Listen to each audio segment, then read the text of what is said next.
চট্টগ্রামের ঐতিহ্য আর রান্নার ইতিহাসে এক টুকরো গর্ব কোয়াব, যা অত্যন্ত সুস্বাদু ও সহজ, যা শুধু চট্টগ্রামের মানুষই বোঝে।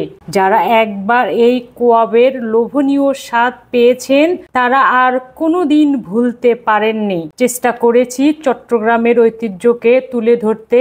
আপনারা দেখলে ও খেলে বুঝবেন এই স্বাদ কেন এত গর্বের। আশা করি আপনাদের ভালো লাগবে, আর ভালো লাগলে আমার চ্যানেলটি সাবস্ক্রাইব করে ভিডিওটি লাইক কমেন্ট শেয়ার করে আমার সঙ্গে থাকবেন। চলুন দেখে আসি চট্টগ্রামের এক টুকরো গর্ব কোয়াব। এখানে 1 কেজি গরুর সলিড মাংস আছে। চট্টগ্রামের অথেন্টিক কোয়াবের মাংস এরকম নিতে হয়, তবে একটু চর্বি থাকলে ভালো। কেন আমি একটু পরে বলছি।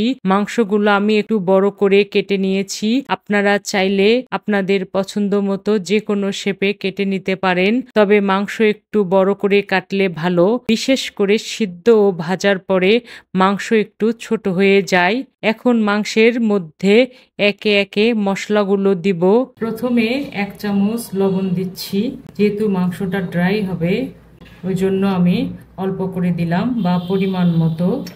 1 চামচ মরিচের গুঁড়া দিচ্ছি, 1/2 চামচ হলুদের গুঁড়া দিচ্ছি, 1/2 চামচ কালো গোলমরিচের গুঁড়া, 1 চামচ জিরার গুঁড়া, 1.5 চামচ ধনের গুঁড়া, 1/2 চামচ গরম মশলার গুঁড়া, 1 টেবিল চামচ রসুন বাটা, 1 টেবিল চামচ আদা বাটা। আমি যে তেলের কথা বলেছিলাম চট্টগ্রামের অথেন্টিক কোয়াবে ব্যবহার হয় গরুর তেল, আমি সামান্য একটু দিচ্ছি, 1.5 টেবিল চামচ, যাতে মাংস সিদ্ধ হওয়ার পরে ড্রাই না হয়, সফট ও জুসি হয়।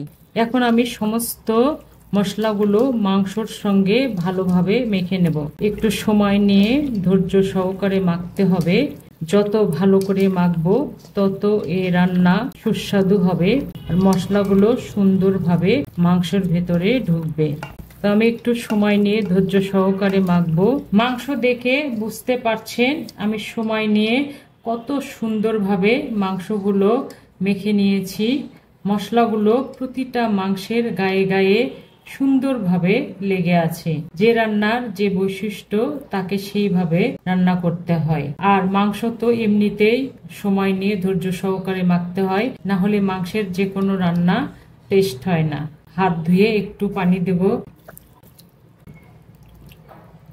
হাতের মশলাটা ধুতে যতটুকু পানি লেগেছে ততটুকু পানি আমি দিয়েছি। সুন্দরভাবে চেপে চেপে দিলাম। আমি 1 ঘন্টার জন্য মেরিনেট করে রাখলাম। আপনারা চাইলে 2-3 ঘন্টা মেরিনেট করতে পারবেন, তাহলে মাংসটা দ্রুত সিদ্ধ হবে আর মাংসের ভেতরে সুন্দরভাবে মশলাগুলো ঢুকবে, খেতে টেস্ট হবে। ফিরে এলাম 1 ঘন্টা পরে। এখন আমি কোয়াব তৈরি করার জন্য চুলায় যাচ্ছি। প্রথমে আমি মিডিয়ামের চেয়ে জোরে 8-10 মিনিট মাংসটা ভালোভাবে কষিয়ে নেব, তাহলে মাংসের রং, গন্ধ ও মশলা গায়ে গায়ে লেগে যাবে। তো আমার কাছে যেটা বেস্ট মনে হয়েছে আমি সেটাই করব। আপনারা চাইলে এই পর্যায়ে পানি দিয়ে একবারে সিদ্ধ করে নিতে পারবেন। জালটা আমি ধরিয়ে দিলাম। মাঝে মাঝে নাড়াচাড়া করব যেন মশলাগুলো প্রপার ওয়েতে মাংসের ভেতরে ঢোকে। 20 মিনিটের মধ্যেই অনেকটা পানি শুকিয়ে গেছে, গোস্ত থেকে হালকা তেল ছেড়েছে।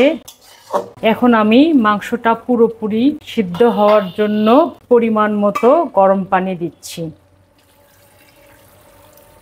আমি এখানে 1 কেজির মতো দিলাম, আপনাদের ক্ষেত্রে কম বেশি হতে পারে। এখন আমি মাঝারি আঁচে জাল করে নেব, যাতে মাংসটা ধীরে ধীরে সিদ্ধ হয় এবং পানি শুকিয়ে যাওয়া পর্যন্ত জাল করে নেব। ঢেকে দিলাম। ফিরে এলাম 1 ঘন্টা পরে। কোয়াবগুলো এখন একদম ভালোভাবে সিদ্ধ হয়ে গেছে, একটু হাত দিলেই ভেঙে যাবে। পানিও শুকিয়ে গেছে, হালকা একটা কালার এসেছে। এবার কোয়াবগুলো ভেজে নেব। জালটা বন্ধ করে দিলাম। এখন ভাজার জন্য কড়াই রেডি করব। যে কড়াইয়ে কোয়াব ভাজবো কড়াইটা চুলায় তুলে দিয়েছি। কড়াই গরম হয়ে গেছে। আমি 1 কাপ গরুর তেল দিচ্ছি। গরুর তেলে মাংস নরম ও জুসি রাখে। সাধারণত ট্র্যাডিশনাল ভাবে এই কোয়াবগুলো গরুর তেলে ভাজা হয়। গরুর তেলে রিচ ফ্লেভার আছে যা সাধারণ তেলের চেয়ে অনেক বেশি স্বাদ করবে এই কোয়াবে। মিডিয়াম আঁচ দিয়েছি, কোয়াবগুলো ছেড়ে দিচ্ছি। আমি একটা একটা করে দিচ্ছি। আমি সব কোয়াবগুলো তেলের ভেতরে ছেড়ে দিয়েছি। ভাজতে বেশি সময় লাগবে না, কারণ কোয়াবগুলো সিদ্ধ আছে। আমি এপিট উপিট ব্রাউন কালার করে ভেজে নেব। তো ভাজার পরে ফিরে আসব।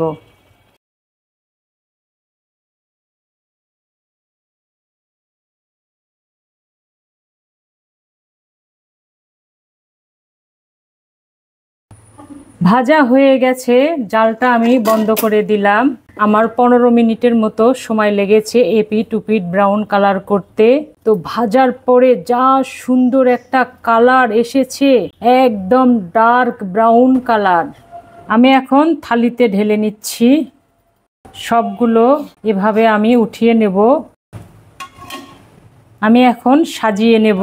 গরুর তেলে ভাজার জন্য কালারটা দেখুন, ডার্ক ব্রাউন কালার হয়েছে। কোয়াবগুলো এত মোলায়েম আর সফট হয়েছে, একদম ভেতরটা জুসি জুসি হয়েছে। এই রেসিপি ফলো করলে কোয়াব খাওয়ার জন্য আর দূরে কোথাও যেতে হবে না।